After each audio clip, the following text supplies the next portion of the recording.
Welcome back to Sports Extra. And before the break, like we mentioned, we've got a very, very special guest and a very interesting topic as well. By the domain, what we've been told, she's like a commando athlete. She's a fitness trainer. But if I look at her record overall, she's like done everything in sports. She's played national level basketball. She's played badminton. She's played the very fabulous AFL as well.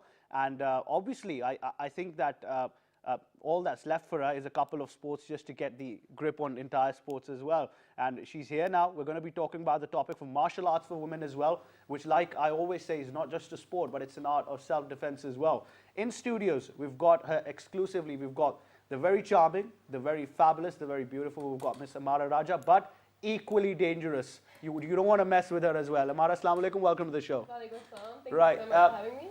It's great to have you here, but like I said, you're equally dangerous because this is something that not just only comes out of sport, because if you look at your career as well, we actually read that you wanted to start this as an art of self-defense as well. I did, absolutely, I did. I started taekwondo to learn self-defense, and then I later realized that it's not just a martial art, but it is also an Olympic sport, and there are competitions, there are tournaments, so I guess I started from self-defense and then I started competing.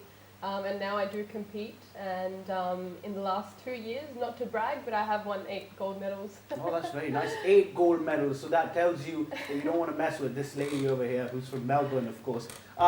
We talk about the fact that you've played so many sports. Yes. You've got national level basketball, badminton, you've got the AFL as well. Like you mentioned, taekwondo. So that means that since your very early ages, you always wanted to be a sports girl. Absolutely, absolutely. I've always loved sports, and I've always participated in as many sports as I could, school, high school, university. Even now while I'm working, you know, I have a full-time job in the finance industry, but I'm still pursuing my interest in sport, and yeah. Yeah, but usually when we talk about people who are good with sports, we see them, a touch less interested towards studies as well. Yeah. But you're a banker, so that means that you're always good with everything you've been doing. I guess I've been able to maintain both my studies, my university work life, as well as my sporting career, I guess. We know about Australia. It's basically a sports country. Yeah. You've got the best culture for sports in Australia as well. But if we talk about other countries as well, especially we're in Pakistan right now, what do you feel about the environment now? Because now we see a lot of women getting equal opportunities in all kinds of sports. Yeah, absolutely.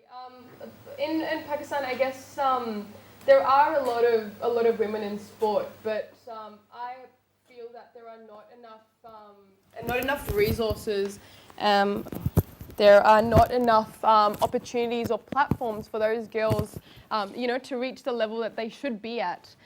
In terms of fitness, we are currently in Pakistan, we're running some programs for fitness, and the sole purpose of those programs, it is just to raise awareness and to tell women, and not just women, like everyone, the youth. We have been targeting women and the youth at the moment, but just in general, how important fitness is, because like I've said previously, it's really underrated. It's such an important thing, but no one talks about it. No one talks about exercising and about our physical well-being. So I guess that's why we've come with this purpose to raise awareness. We were always a country that was less obsessed with fitness and more obsessed with food. Yeah, and it's really sad. Like, it should be the other way around. I mean, but like you mentioned, not just for sports as well, for a generally healthy lifestyle. Yeah. Fitness is something that needs to be taken up. But what would you think? Would you think that now we've finally achieved the first goal of firstly eliminating the social barriers for women as well? Yes. You see every day more women coming out there,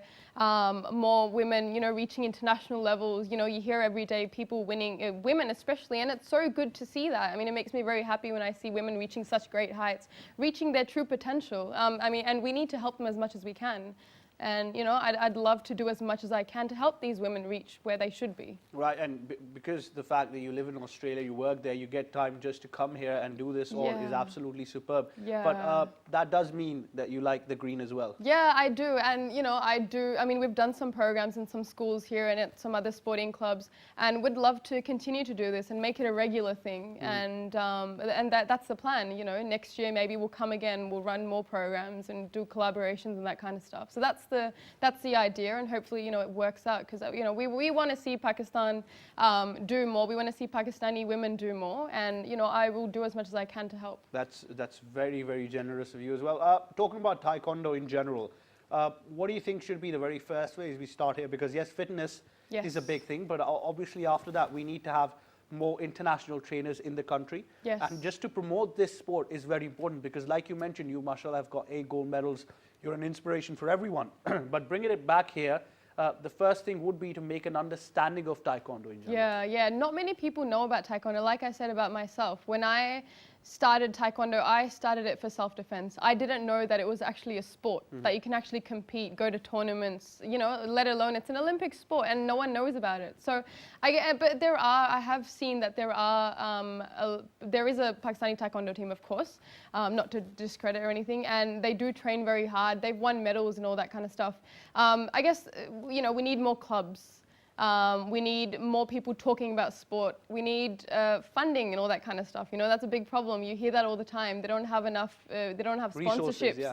They don't have funding, that kind of stuff. So, you know, it's important and you know, we need people that need to support and help because we can't do everything on ourselves. On our own as well. But obviously you talk about it as an art of self-defense as well. Yeah. I'm pretty sure you haven't been able to actually utilize that. I'm pretty sure you've been safe. Yeah. But then again, that's why it's so important because every woman needs to stand up for themselves as well. Yeah, and that's why I started self-defense because I'm like a massive women empowerment advocate as well. So I have always been very passionate about women being able to protect themselves, being self-sufficient, being able to defend themselves and not having to rely on anyone.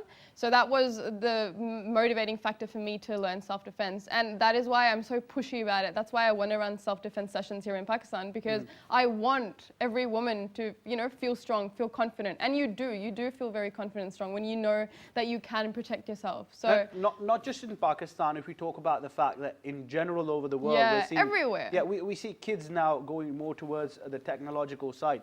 And obviously they're mobile geeks and tech freaks. We used to have a culture when we were growing up when we were always out of the house. Yeah. It's not the same anymore. Not at all. Yeah. I mean, you see little kids that, you know, they can't even walk and they've got phones in their hands. You know, when I was young, we would be outside, you know, our parents would have to call us inside, come, it's dark, come inside. Drag us inside, literally. Yeah. But it's not like that anymore. You don't see it. So I guess it's also the parents' responsibility as well. You know, put them in sporting clubs. Tell them that you need to do a sport.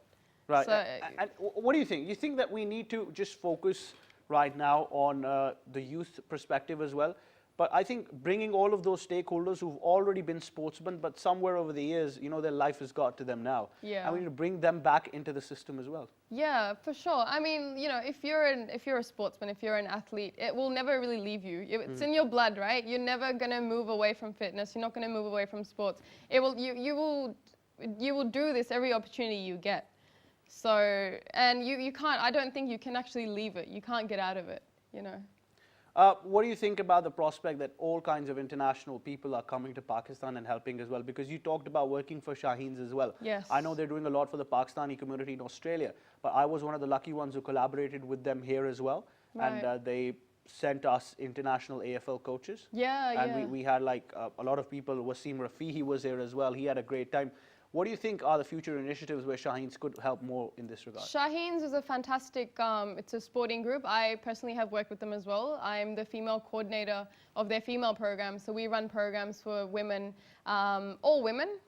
We do netball, basketball, soccer. We've done AFL as well. And they have done a lot in Pakistan as well. AFL Pakistan, they've worked with them as well. I was also part of the AFL team in 2017, part of the IC International Cup. So there was a Pakistani team that went to Melbourne and there were 4 girls from Melbourne and I was one of them. So, you know, they're doing a lot. And like you said, they have come to Pakistan. They brought coaches to Pakistan as well. And they will continue to do so in the future as well. I hope so. I like to see them in Pakistan. We know right now you've been engaged in many schools as well. So you've got your hands on the very younger lot as well. Yes, how was that experience? It was wonderful. It was absolutely lovely. I definitely want to go back to school. It's so nice, you know, to see young kids, young girls, you know, exercising. And the schools, so the schools that I'm targeting is more like NGOs and those kinds of kids that may not get this opportunity. Yeah, less privileged sections. Yeah, less privileged, and those kids that may not ever get the chance to actually go towards sports or do fitness or learn self-defense. So I really want to make sure that I engage with that part of the community as well as the rest of it. But that's the beauty of taekwondo. If we talk about cricket, football or tennis, these are generally expensive sports and you need a lot of funding for that as well. But if you talk about taekwondo and many other Olympic sports, all you need to be is have that talent and that enthusiasm. Yeah, there's not a lot of equipment that you need for taekwondo. You just need your gear because it's a full contact sport. It's a points game. So I guess the main thing is you need to have the passion. You need to have the enthusiasm to do it, and everything follows. So how effective is it for self-defense? Do you think you could take down any person at any time? I like to think so. Yeah. But obviously, we hope you never have to face that I hope I never again. have to, and I hope that, you know, all the self-defense sessions that we have run, I said at every one of my sessions, I'm like, I hope you never have to use these, but if you are ever in a dangerous situation, you need to know how to protect yourself. So I will tell you how to protect yourself, but I hope you never have to use it. So you've created an army of dangerous girls now in Pakistan. I like to think so. Yeah, I hope so. And all of us need to be very, very scared for this fact, obviously. That's right. Well. That's right. Yeah, Women. Generally, moving around Pakistan, obviously, if we talk about me or people like me, we're very patriotic. We love the country as well. I'm sure you're coming back doing a lot that tells how much you love Pakistan as well. So do I, but of course. the image we're giving now to the international community is something that is not what they actually believe. Yeah, and that's the thing, you know, you see media and you see news, and in your mind you have this horrible, horrific image of Pakistan, but reality is quite different. You know, there's so much potential, you know, so many wonderful people that are doing amazing, amazing things, but they don't reach the top, they don't get the spotlight, no one knows about the things that they're doing. So, you know, I think we need more people to come forward, and, you know, we need to put them on social media. We need to tell the world, you know, what Pakistan really is. Right, and Ammara, before we sign off, what message would you like to give all of those young girls and the younger lot that's watching you right now in that camera? So I want to say a lot of things, but I'm going to keep it short. You follow your passion, all right? No one can take that away from you. If you are passionate about something, you will know it. It's like you will feel it in your bones, in your soul. Do not let go of that. Follow it. No matter how hard it gets, you will find a way. When there's a will, there's a way, and make sure you find that way. Right, Ammara, thank you so much. It was an honor having you here, and we hope that we get you more here in Sports Extra and involve you here for more things as well. It was an honor meeting you as well. Now, that's all we have time for this edition of Sports Extra, but till our next show, from me and the entire team, it's goodbye for now.